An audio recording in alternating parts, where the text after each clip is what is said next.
ಕಣ ಏನು ಮಾಡ್ತಿದ್ಯಾ? ಕಣ್ಣ ಏನು ಮಾಡ್ತಿದ್ಯಾ? ಹೆದರಬೇಡಿ, ನಮ್ಗೆ ಜೀವ ತೆಗೆದು ಗೊತ್ತಿಲ್ಲ. ನೀವು ದಿನ ಚುಚ್ಚಿ ಚುಚ್ಚಿ ಮಾತಾಡಿ ನಾ ಸಾಯ್ಲಿ ಅಂತ ಹಾರೈಸೋದು ಬಿಟ್ಟು ತಗೊಳ್ಳಿ, ನಿಮಗೆ ನಿಮ್ಮ ಕೈಯಾರೆ ನನ್ನ ಸಾಯಿಸೋ ಅವಕಾಶ ಕೊಡ್ತೀನಿ. ಸಾಯಿಸ್ಬಿಡಿ, ಒಂಚೂರು ಅಲ್ಲಾಡ್ದೆ ನಿಲ್ತೀನಿ. ಸಾಯಿಸ್ಬಿಡಿ. ಏನ್ ಮಾಡ್ತಿದ್ಯಾ ಕಂದ ನೀನು? ಕರ್ಣ ಬೇಡ ಕಣೋ, ನೀನ್ ಮಾಡ್ತಿರತ್ತು ತಪ್ಪು. ಚಾಕು ಬಿಸಾಕು. ಸಾಯಿಸ್ಬಿಡಿ, ನನ್ನ ಸಾಯಿಸ್ಬಿಡಿ.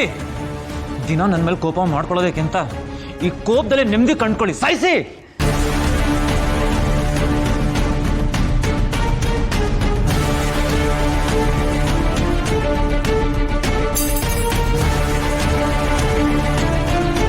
ಕರ್ಣ ಏನ್ ಅನಾಹುತ ಮಾಡ್ಬೇಕು ಅಂತ ಇದೆಯಾ?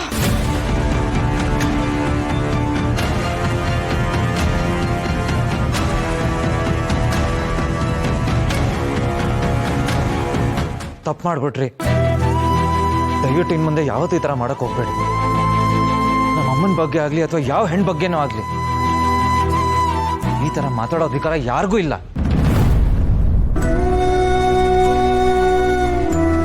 ಇವತ್ತಿಗೂ ಅದೇ ಹೇಳ್ತಾ ಇದ್ದೀನಿ. ನನ್ನ ವಿಚಾರದಲ್ಲಿ ನೀವು ತಲೆ ಮೇಲೆ ಕಾಲಿಟ್ಟು ನಾನು ಸುಮ್ಮನಿದ್ಬಿಡ್ತೀನಿ. ಆದರೆ ಆಡಬಾರ್ದು ಮಾತಾಡಿದ್ರೆ ನಾನು ಏನು ಮಾಡ್ತೀನೋ ನನಗೆ ಗೊತ್ತಿಲ್ಲ.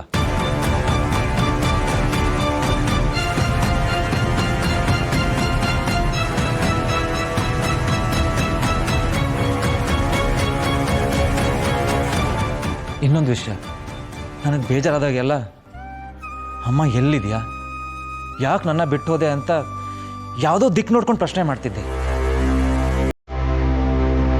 ಆದರೆ ನೀವು ಹೇಳಿದ ಮಾತು ಕೇಳಿದ್ಮೇಲೆ ಅವ್ರಿರೋ ದಿಕ್ಕನ್ನೇ ಹುಡ್ಕೊಂಡು ಹೋಗ್ಬೇಕು ಅಂತ ಅನ್ನಿಸ್ತಂದೆ.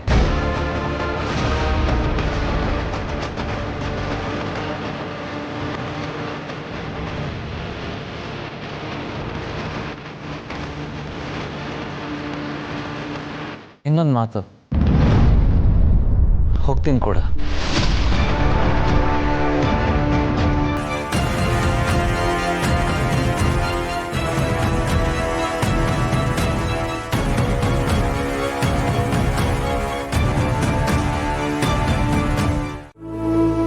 ಕೆಲವೊಂದ್ಸಲ ಅನ್ಸುತ್ತೆ ತಾತದ್ ಯಾವುದನ್ನು ಕೊಡದೆ ಬರೀ ಆಶೀರ್ವಾದ ಕೊಟ್ಟಿದ್ದಿದ್ರೆ ಅಪ್ಪ ತಮ್ಮ ನನ್ನ ಇಷ್ಟೊಂದು ದ್ವೇಷ ಮಾಡ್ತಿರ್ಲಿಲ್ವೇನೋ. ನಿಮ್ಮನ್ನು ದ್ವೇಷ ಮಾಡೋದಕ್ಕೆ ಹೇಗಾದ್ರೂ ಮನ್ಸು ಬರುತ್ತೆ ಸರ್ ಅವ್ರಿಗೆ. ಬಹುಶಃ ಅವ್ರಿಗೆ ಮನ್ಸೇ ಇಲ್ಲ ಅನ್ಸುತ್ತೆ. ಛೆಚೆ, ಹಾಗಲ್ಲ. ಎಲ್ಲರಿಗೂ ಅವ್ರದೇ ಕಾರಣ ಅಂತ ಇರುತ್ತಲ್ವಾ. ನಾನು ಚಿಕ್ಕವನಿಂದ ಇಲ್ಲಿವರೆಗೂ ಎಷ್ಟೋ ಕನಸು ಕಾಣ್ತಿದ್ದೆ. ಆದರೆ ದುಃಖ ಪಡೋ ಅಂತ ಕನಸು ಈ ವಿಷಯ ಸುತ್ತಮುತ್ತಾನೆ ಇರ್ತಿದ್ದು. ಒಂದಿನ ನನ್ನ ನಿಜವಾದ ಅಪ್ಪ ಅಮ್ಮ ಬಂದು ಬಾ ಜೊತೆಲಿ ಹೋಗೋಣ ಅಂದಂಗೆ, ಇಲ್ಲ ಅಪ್ಪ ಸಂಜು ನನ್ನ ಅಪ್ಕೊಂಡು ಇನ್ಮೇಲೆ ಖುಷಿಯಾಗಿರೋಣ ಅಂತ ಹೇಳ್ದಾಗೆ. ಹೇಳ್ತಾ ಹೋದ್ರೆ ಎಲ್ಲ ಕನಸಾಗಿ ಉಳ್ದೋಲ್ಲ ಅಂತ ನಗು ಬರುತ್ತೆ. 27 ವರ್ಷದಿಂದ ನಾನು ಈ ಕುಟುಂಬದಲ್ಲಿ ಒಬ್ಬ ಅಂತ ಎಲ್ಲರೂ ಅನ್ಕೋತಾರೆ ಅಂತ ಕಾಯ್ತಾ ಇದ್ದೀನಿ. ಆದ್ರೆ ಆ ಕನ್ಸ್ಗೆ ನನ್ನ ಕಣ್ಣಲ್ಲಿರೋದೇ ಇಷ್ಟ ಅನ್ಸುತ್ತೆ. ಅದಕ್ಕೆ ಹಾಗೆ ಉಳ್ಕೊಬಿಟ್ಟಿದ್ದೆ. ಸರ್, ಒಳ್ಳೆಯವ್ರಿಗೆ ಪರೀಕ್ಷೆ ಜಾಸ್ತಿ ಅಂತೆ, ಆದ್ರೆ ಸೋಲು ಖಂಡಿತ ಇಲ್ಲ. ಆದ್ರೆ ಯಾವತ್ ನಮ್ಮ ಅಪ್ಪ ಅಮ್ಮ ನನ್ನ ಕಸದ ತೊಟ್ಟಿಲ್ ಬಿಟ್ರು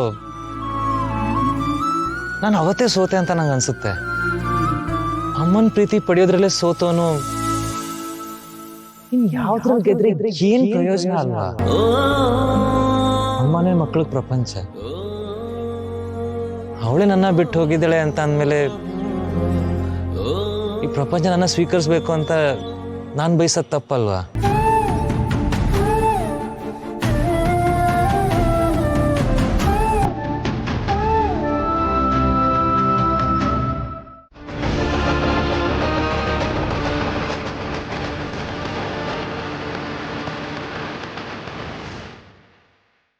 ರೀ, ನಿಮ್ಗೆ ಆಗ್ಬೇಕು, ಸುಮ್ಮನೆ ರೀ.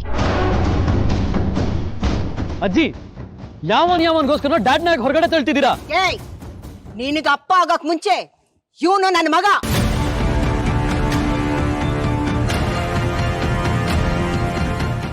ಇವನ್ ತಪ್ಪನ ನೀನು ಒಪ್ಕೋಬಹುದು, ಆದ್ರೆ ಅಮ್ಮನಾಗಿ ನಾನು ಒಪ್ಕೊಳ್ಳೋದಿಲ್ಲ.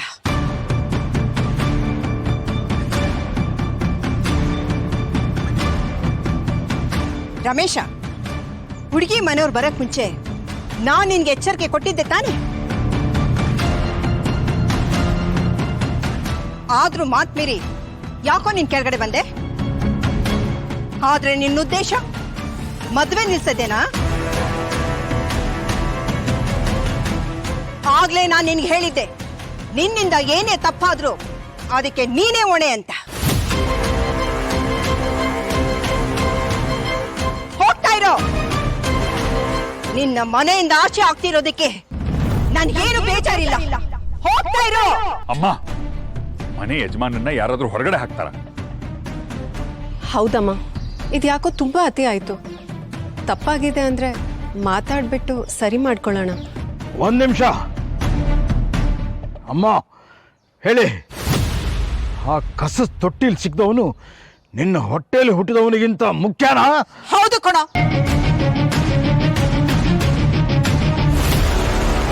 ಅವನು ಕಸದ ತೊಟ್ಟಿಲ್ಲ ಸಿಕ್ಕಿರ್ಬಹುದು, ಆದ್ರೆ ಅವನ ಮನ್ಸಲ್ಲಿ ಕಲ್ಮಶ ಇಲ್ಲ.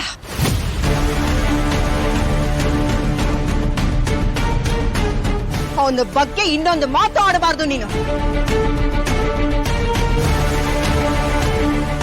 ಹೌದಾ? ಹಾಗಿದ್ರೆ ಅವನ್ನೇ ನೀವು ಮೊಮ್ಮಗ ಅಂತ ಒಪ್ಕೊಳ್ಳಿ.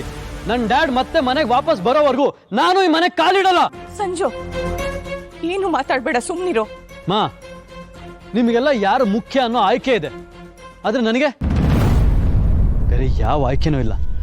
ನನಗೆ ನಮ್ಮ ಅಪ್ಪನೇ ಮುಖ್ಯ.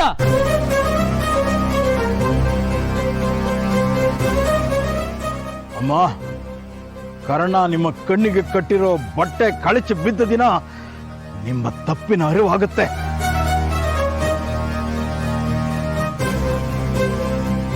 ಎಲ್ಲ ಚೆನ್ನಾಗಿರಿ.